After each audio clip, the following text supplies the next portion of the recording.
Hello મિત્રો, આજે આપણે આવી ગયા છે મેંદડા તાલુકાના નાની ખોડિયાર ગામ. ત્યાં વિપુલભાઈ મકવાણે ત્યાં સોલાર ફિટિંગ કરી રહ્યા છીએ. 6 પાયાનું સોલાર ફિટિંગ છે. અત્યારે ત્યાં 6 પેનલ ઊભી ફિટિંગ કરવાની છે. તો જોઈ લ્યો તો લોખંડ બોખંડ બધી તેના કામ વિશે તેમને માહિતી આપીએ છીએ.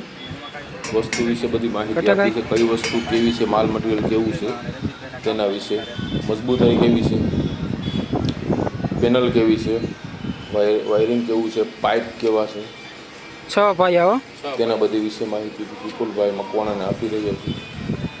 તમારે પણ સોલાર ફિટિંગ કરાવવું હોય રેડીનભાઈ મજબૂતાઈ મળો રણજીતભાઈ સોલંકી, મેંદડા એસટી બસની સામે, તમન્ના એન્ટરપ્રાઇઝ, 99 258 77 756. સબસિડી બંધ થાય તે પહેલાં તમે પણ સોલાર ફિટ કરાવો.